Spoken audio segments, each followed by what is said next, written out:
I am Terry O'Connor, former Salford, Wigan and Widnes, well just a Widnes fat lad, and this is my 1 to 13. Fullback that I was looking at who had played with, and Chris Radlinski obviously springs to mind because he's a fabulous player, he's tremendous, he was great at the back. Every time the ball went up in the air you knew he wasn't going to drop it. Gary Connelly and Paul Wellens.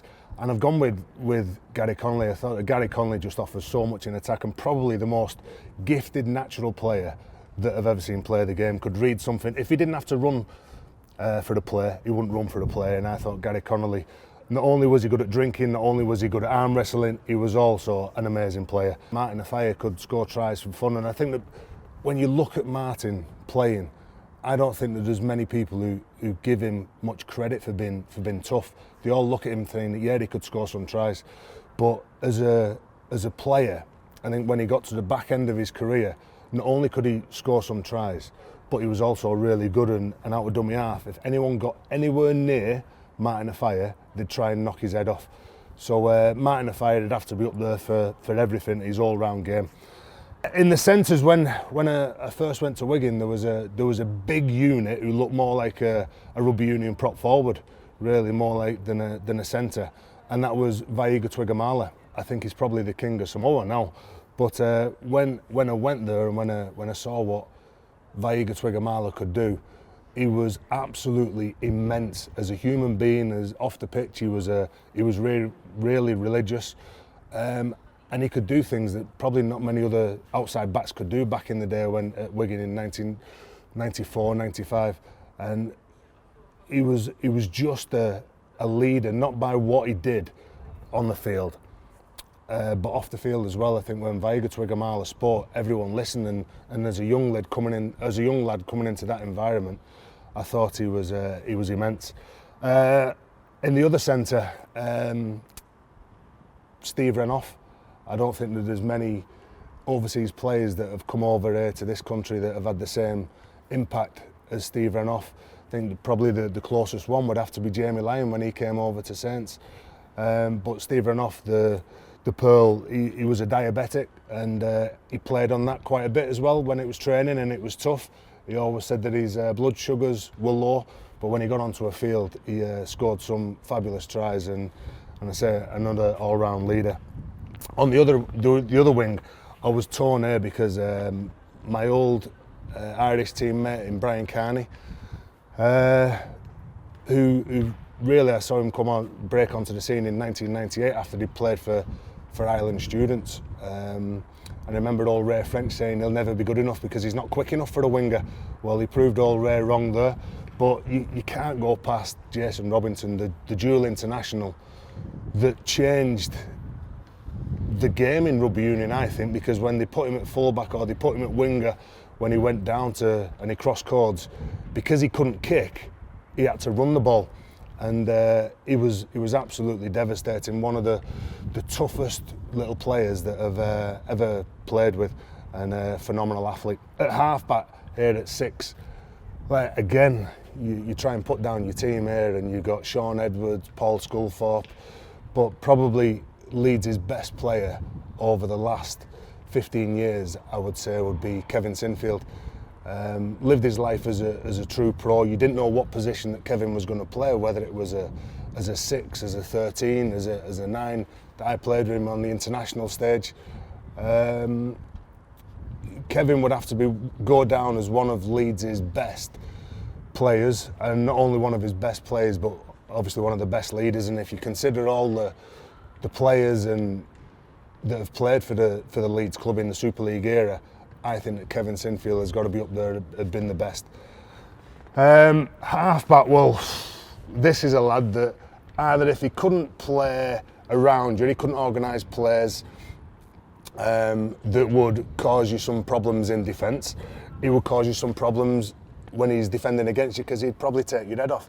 And it's an old teammate that I grew up with when I was a kid in Widnes, and I still to this day think he's the best amateur player that I've ever seen play the game, and that's Bobby Golding. Broke onto the scene as a youngster, went down under as an 18-year-old, played against New Zealand, absolutely leathered Gary Freeman in a test game, and the rest is history really. Had a good career at Wigan, had a good career at Saints, had a good career at Leeds, and he's got to be up there with one of the most inventive players that's played the game. Quite easy for me this front row, because if we're not winning on the scoreboard, we'll probably take you to the floor and give you a good pounding. So at prop forward, it's going to be Adrian Morley. I think that when he went down under and he took on the Aussies, he really lifted the game, and the respect that he got down there, probably similar to when the likes of Vince Corelius went down under and he was nicknamed Wild Bull of the Panthers because of what he did on the pitch. And Adrian Morley, I think that he is one of the toughest players that's played the game. If he couldn't get over you by running over you, he'd take your head off, he'd knock you into next week. Really good player, really good bloke off the pitch. And come to watch Salford as a youngster with his brother Chris when I was playing for them. I always used to run on and get me tie-ups on the game, so I'd like to think that I've made a bit of an impact on Adrian Morley's life, although we'll totally disagree with that one. At hooker, my old mate Terry Newton, who's sadly no longer with us, he used to strike fear into the opponents, especially when he went into the pack against them, because he was another one of those players that you knew that once you crossed over that white line, that you knew what you were going to get. And when you looked at him in the changing room, he had this look, and he'd give you a little nod and a wink that, yeah, I'm ready for this game. And I've heard grown men more or less start crying what he's done to them in the pack.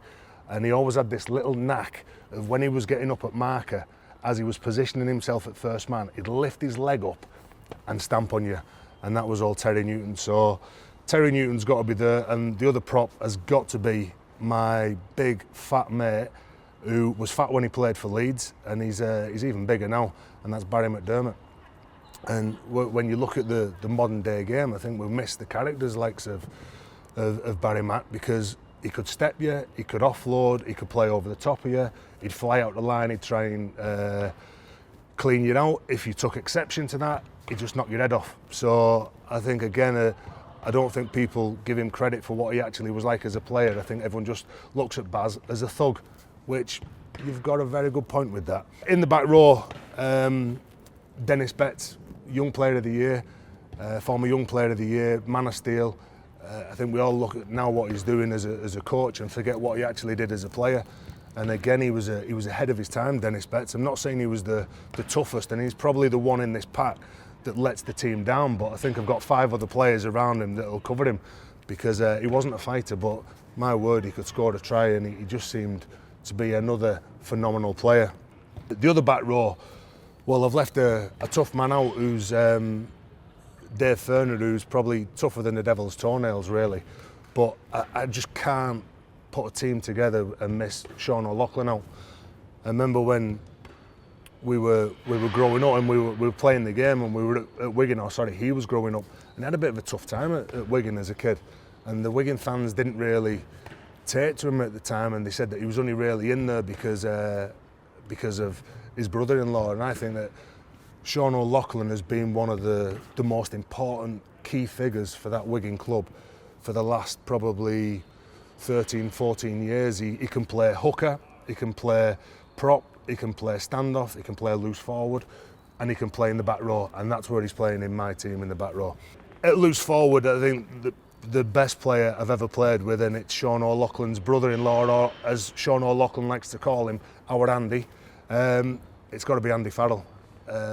What he's doing in the other sport now, he's putting all his skills over there. 2 times Man of Steel winner. He was a phenomenal and a great player on the pitch, but what he also was a leader. I don't know anyone in the game still to this day that's trained as hard as Andy Farrell. Both on and off the pitch, he was the absolute ultimate warrior. And when I still look around the game now, I think that we do miss people like Andy Farrell and the likes of Paul Sculthorpe, and that's my 13, and I think it's been really difficult to put it together considering the players that have had to leave out, but no doubt I'll get some phone calls from my own old teammates. If I could name 4 subs, I would do, and the ones who have left out, you definitely would have been in it.